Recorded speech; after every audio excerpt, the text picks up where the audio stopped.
Assalamualaikum warahmatullahi wabarakatuh. Jumpa lagi di channel Saung Edukasi. Video ini berisi rangkuman materi mata pelajaran Bahasa Indonesia Bab 4 Teks Cerpen untuk kelas 11 semester 1.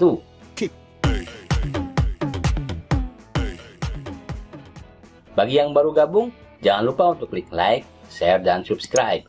Karena Saung Edukasi tidak hanya berisi rangkuman pelajaran Bahasa Indonesia, tetapi banyak video edukasi lainnya. Struktur cerita pendek secara umum dibentuk oleh A. Bagian pengenalan cerita, B. Penanjakan menuju konflik, C. Puncak konflik, D. Penurunan konflik, E. Penyelesaian konflik. Bagian-bagian itu ada yang menyebutnya dengan istilah abstrak, orientasi, komplikasi, evaluasi, resolusi, dan koda. Abstrak merupakan bagian cerita yang menggambarkan keseluruhan isi cerita. Orientasi atau pengenalan cerita, baik itu berkenaan dengan penokohan ataupun bibit-bibit masalah yang dialaminya. Sedangkan komplikasi atau puncak konflik, yakni bagian cerpen yang menceritakan puncak masalah yang dialami tokoh utama. Masalah itu tentu saja tidak dikehendaki oleh sang tokoh.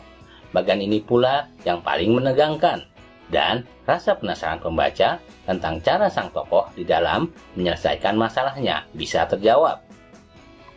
Dalam bagian ini, sang tokoh menghadapi dan menyelesaikan masalah itu, yang kemudian timbul konsekuensi atau akibat-akibat tertentu yang meredakan masalah sebelumnya. Evaluasi, yakni bagian yang menyatakan komentar pengarang atas peristiwa puncak yang telah diceritakannya. Komentar yang dimaksud dapat dinyatakan langsung oleh pengarang atau diwakili oleh tokoh tertentu. Pada bagian ini, alur ataupun konflik cerita agak mengendur, tetapi pembaca tetap menunggu implikasi ataupun konflik selanjutnya sebagai akhir dari ceritanya. Resolusi merupakan tahap penyelesaian akhir dari seluruh rangkaian cerita. Bedanya dengan komplikasi, pada bagian ini ketegangan sudah lebih mereda. Dapat dikatakan, pada bagian ini hanya terdapat masalah-masalah kecil yang tersisa dan perlu mendapat penyelesaian sebagai langkah beres-beres. Koda merupakan komentar akhir terhadap keseluruhan isi cerita. Mungkin juga diisi dengan kesimpulan tentang hal-hal yang dialami tokoh utama kemudian. Cerpen memiliki ciri-ciri kebahasaan sebagai berikut. A. Banyak menggunakan kalimat bermakna lampau yang ditandai oleh fungsi-fungsi keterangan yang bermakna kelampauan, seperti ketika itu, beberapa tahun yang lalu, atau telah terjadi. B. Banyak menggunakan kata yang menyatakan urutan waktu. Contoh, sejak saat itu, setelah itu, mula-mula, atau kemudian. C. Banyak menggunakan kata kerja yang menggambarkan suatu peristiwa yang terjadi, seperti menyuruh, membersihkan, menawari, melompat, menghindar. D. Banyak menggunakan kata kerja yang menunjukkan kalimat tak langsung sebagai cara menceritakan tuturan seseorang tokoh oleh pengarang.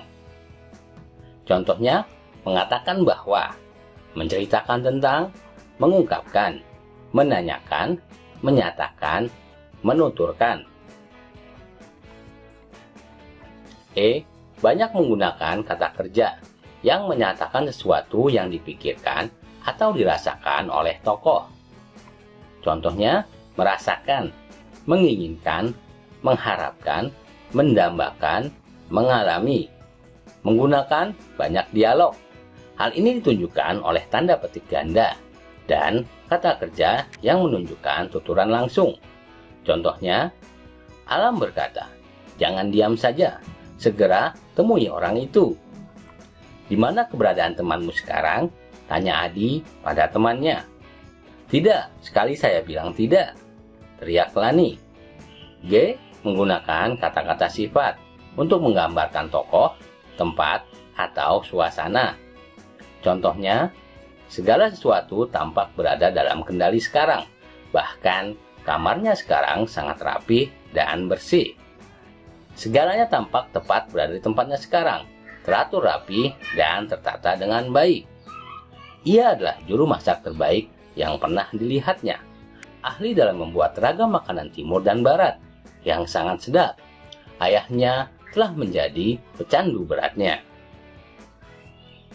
Demikianlah video rangkuman Bahasa Indonesia untuk kelas 11. Sampai jumpa di video lainnya. Jangan lupa untuk klik like, subscribe, dan tekan loncengnya.